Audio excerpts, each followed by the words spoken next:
ये कहानी शुरू करते हैं। तो एपिसोड 1 की शुरुआत में हमें दिल्ली की एक जगह पर बॉम्ब ब्लास्ट का सीन दिखाते हैं, जहाँ पर काफी सारे लोगों की लाश बिछी हुई थी और बाकी बचे लोग अपनी जान बचाकर भाग रहे होते हैं। तभी हम दिल्ली पुलिस के इंस्पेक्टर कबीर मलिक और उसकी टीम को देखते हैं, जो कि बॉम्ब ब्लास्ट की जगह पर आती है। कबीर अपने सामने एक छोटे बच्चे को देखता है, जिसको देखकर ऐसा लग रहा था कि उस बच्चे के बैग में बॉम्ब है और बैग में से बॉम्ब के टाइमर की आवाज भी आ रही थी। तभी एकदम से कबीर और उसकी टीम बच्चे के ऊपर गोली तान देते हैं और यही सीन चेंज होता है और हमें 2 घंटे पहले अशोक बाग मार्केट का सीन दिखाते हैं, जहाँ सभी लोग अपने काम में व्यस्त थे और तभी वहाँ एक जोर का बॉम्ब ब्लास्ट होता है और काफी सारे लोग धमाके में मारे जाते हैं। उसके बाद हमें कबीर मलिक नाम के इंस्पेक्टर को दिखाते हैं, जो कि अपनी माँ रुखसाना मलिक के साथ रहता है। कबीर की एक वाइफ भी थी जिसका नाम रश्मि मलिक था और वो अब भगवान के पास जा चुकी है और अक्सर कबीर उसी की याद में खोया रहता है। अब कबीर अपनी माँ से बातें कर रहा होता है, तभी कबीर को एक फोन आता है, जिससे उसको दिल्ली के बॉम्ब ब्लास्ट के बारे में पता चलता है और कबीर फटाफट अपनी गाड़ी से बॉम्ब ब्लास्ट की लोकेशन के लिए निकल जाता है। अगले सीन में हमें इंस्पेक्टर विक्रम बख्शी को दिखाते हैं, जो कि एक जाबाज पुलिस वाला है। उनकी वाइफ का नाम श्रुति बख्शी है और उन दोनों का एक बेटा है जिसका नाम आयुष है। विक्रम की वाइफ श्रुति अपने बच्चे को स्कूल छोड़ने जा रही होती है, तभी कबीर अपने सर विक्रम को दिल्ली के बॉम्ब ब्लास्ट के बारे में बताता है। ये सुनते विक्रम अपनी फैमिली को घर पे रुकने के लिए कहता है और घर से चला जाता है। अब हमें दिल्ली के इंडिया गेट का सीन दिखाते हैं, जहाँ 2 बच्चे खेल रहे थे।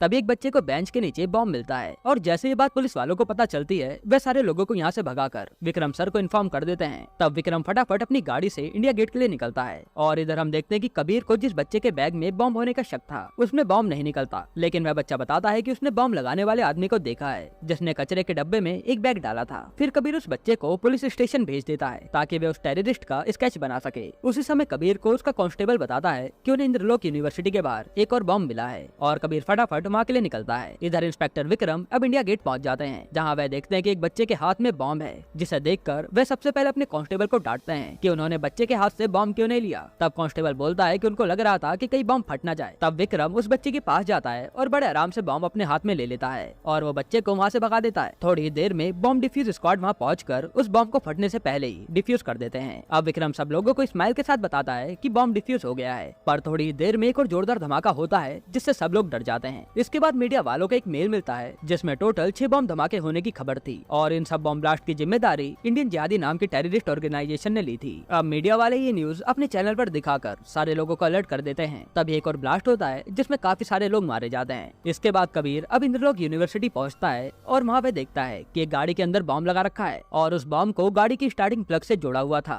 मतलब गाड़ी खोलकर वह बॉम्ब को नहीं निकाल सकते और बॉम्ब डिफ्यूज करने वालों को आने में काफी टाइम लगने वाला था। तब इंस्पेक्टर कबीर कुछ सोचता है और अपनी गाड़ी चलाकर बॉम्ब वाली गाड़ी को टक्कर मारते हुए सामने के खाली गोडाउन में भेज देता है, जिससे बॉम्ब ब्लास्ट तो होता है, पर कबीर की प्लानिंग से सारे लोग बच जाते हैं। अब दिल्ली पुलिस हेडक्वार्टर में सारे पुलिस वालों को बुलाकर एक मीटिंग रखी जाती है, जहाँ इंस्पेक्टर कबीर और विक्रम सारे पुलिस वालों को कह देते हैं कि वह सब किसी भी हाल में उन टेररिस्ट को पकड़ कर ही रहेंगे जिन्होंने दिल्ली का ये हाल किया है। तब तक कोई भी पुलिस वाला आराम से नहीं बैठेगा और न ही अपने घर जाएगा। इधर बच्चा पुलिस स्टेशन में टेररिस्ट का स्केच बनवाने लग जाता है और फिर विक्रम और कबीर तौफीक नाम के आदमी को उठाते हैं, जो कि कुछ भी नहीं बताता, मगर कबीर बंदूक की नोक पर उससे सच उगलवाता है और तौफीक बताता है कि कुछ दिन पहले 4 आदमी यूपी का बॉर्डर पार करके फिरोजनगर आए थे और कुछ ही दिनों में वो वहाँ से गायब हो गए। बाकी का उसको कुछ भी नहीं पता। उसके बाद विक्रम और कबीर डीजीपी जयदीप बंसल से मिलकर उनको सारी इन्फॉर्मेशन देकर कहते हैं कि सेम ऐसे ही ब्लास्ट गुजरात में भी हुए थे, पर उनके पास ऐसी कोई इंटेल इन्फॉर्मेशन नहीं थी जिससे उन्हें पता चल पाए कि दिल्ली में भी ब्लास्ट होने वाले हैं। अब वह छोटा बच्चा टेररिस्ट का स्केच बनवा लेता है, जिसको देखकर सारे पुलिस वाले उस आदमी को ढूंढने में लग जाते हैं। फिर हमें जरार नाम के आदमी को दिखाते हैं, जिसने दिल्ली में ये सारे बॉम्ब ब्लास्ट किए थे।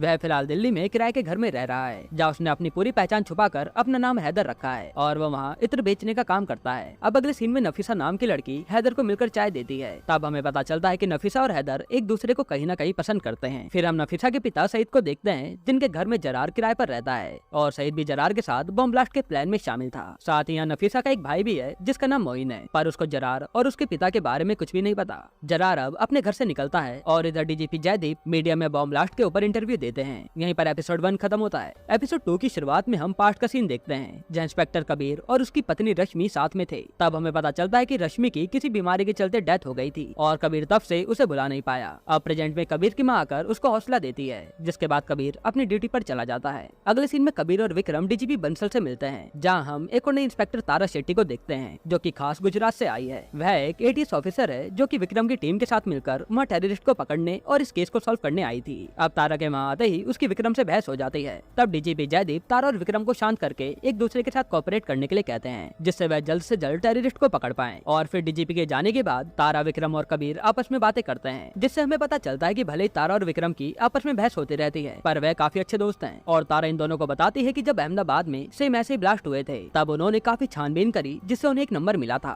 जो कि उन टेररिस्ट में से किसी एक का नंबर है, लेकिन वो नंबर काफी टाइम से ऑफ है, इसलिए वह उसे ट्रेस नहीं कर पा रहे। फिर तारा बताती है कि उसने उस लैंडलॉर्ड से एक टेररिस्ट का स्केच बनवा लिया था, जिसके घर वो टेररिस्ट चुपके से रह रहा था। अब पुलिस के पास 2 टेररिस्ट के स्केच थे और एक नंबर था जो कि काफी टाइम से ऑफ है। उसके बाद इस साइड जरार जाकर अपने साथियों से मिलता है और बताता है कि उनकी कामयाबी से उनके सारे लोग खुश हैं और पूरी दुनिया से उनको बधाइयां आ रही हैं। जरार अब अपने साथियों से शदाब के बारे में पूछता है, तब वो बताते हैं कि उसकी तबीयत खराब है। जैसे ही जरार शदाब के पास जाता है तब हमें पता चलता है कि ये तो वही आदमी है जिसका पुलिस के पास स्केच है। जरार अब शदाब से बात करके उसे मिशन की बधाई देता है। तब शदाब बोलता है कि उसको उसकी फैमिली की काफी याद आ रही है, जिस पर जरार बोलता है कि कुछ दिनों की बात और है और फिर वह सब अपने अपने घर चले जाएंगे। फिर जरार जाते हुए अपने साथियों से कहता है कि शदाब को फोन से दूर ही रखना, क्या पता उसकी वजह से हम लोग फंस जाएं, क्योंकि वह काफी इमोशनल आदमी है। इसके अगले सीन में पुलिस वाले दिल्ली के सारे हार्डवेयर की दुकान पर जाकर चेक करते हैं, जहाँ से पुलिस को अब्दुल नाम के आदमी के बारे में पता चलता है जिसने हार्डवेयर की दुकान से ऐसा सामान खरीदा था जिससे बॉम्ब बना सकते हैं। फिर कबीर और इंस्पेक्टर राणा जाकर अब्दुल को उठा लेते हैं और उससे बॉम्ब के बारे में पूछते हैं, मगर अब्दुल बोलता है कि वो तो हलवाई है, उसको बॉम्ब के बारे में कुछ नहीं पता। तब कबीर पूछता है कि उसने हार्डवेयर की दुकान से इतने सारी कील और बॉल बेयरिंग क्यों खरीदी, जिस पर अब्दुल बोलता है कि उसने खान सर के कहने पर ऐसा किया था। दरअसल खान सर एक बहुत बड़े आदमी हैं, जिनकी पॉलिटिक्स में दूर दूर तक पहचान है। अब रात को कबीर और विक्रम उनके डीजीपी सर को मिलकर खान के बारे में बताते हैं, क्योंकि वह लोग खान को ऐसे ही नहीं पकड़ सकते थे। तब डीजीपी भी कहते हैं कि मैं बिना सबूत के खान को पकड़ने का वारंट नहीं दे सकता। फिर डीजीपी जाते हुए बोलते हैं कि एक बार मैंने भी उन्हीं की एज में एक ऐसे सस्पेक्ट को उठाया था और बाद में उसे सॉरी बोल दिया, जिसके बाद विक्रम और कबीर मुस्कुराते हैं क्योंकि वह समझ गए थे कि उन्हें अब क्या करना है। यहाँ जरार अब उनके लीडर रफीक से कॉल पे बात करता है, जो कि जरार को उनके मिशन की कामयाबी के लिए बधाई देता है और बताता है कि जरार और उसके साथियों को जल्दी पैसे मिल जाएंगे वहाँ से भागने के लिए। फिर जरार अपने घर पहुंचकर नफीसा से बातें करता है, जहाँ हमें पता चलता है कि जरार का एक भाई भी है जिसका नाम सीकू है और जरार के माता पिता बहुत पहले ही भगवान के पास जा चुके हैं। अब हमें यूपी के आजमगढ़ की जगह दिखाते हैं, जहाँ कुछ पुलिस वाले शदाब के घर जाकर पूछताछ करते हैं। तब पुलिस वालों को पता चलता है कि जो नंबर पुलिस वालों को मिला है वह शदाब का है और वह 2 महीने से घर भी नहीं आया है। यहाँ शदाब के माता पिता को भी शक था कि शदाब गलत राह पर चल रहा है, जिसको जानने के बाद पुलिस वाले यहाँ से चले जाते हैं। इधर इंस्पेक्टर कबीर और राणा खान को पकड़ने जाते हैं। तब वे देखते हैं कि एक आदमी खान से कुछ पैसे लेकर जा रहा है। तब कबीर राणा को उस आदमी को पकड़ने भेजता है और खुद खान को पकड़ के अपने साथ ले जाता है। अब राणा उस आदमी का काफी पीछा करता है, पर वह बचकर भाग जाता है क्योंकि राणा उस समय जाम में फंस गया था। फिर हम देखते हैं कि वह आदमी जाकर जरार को पैसे देता है और यहाँ हमें पता चलता है कि उस आदमी का नाम सीकू है, जो कि जरार का ही सगा भाई है। इधर विक्रम और कबीर खान को पकड़कर पूछताछ करते हैं और वह खान के पोते को भी उठा लाए थे। तब खान पुलिस को बताता है कि स्केच में जो आदमी है उसका नाम शदाब है और दूसरे वाले को मैं नहीं जानता, और खान ने ही एक आदमी को 2 लाख रुपए और बॉल बेयरिंग दिए थे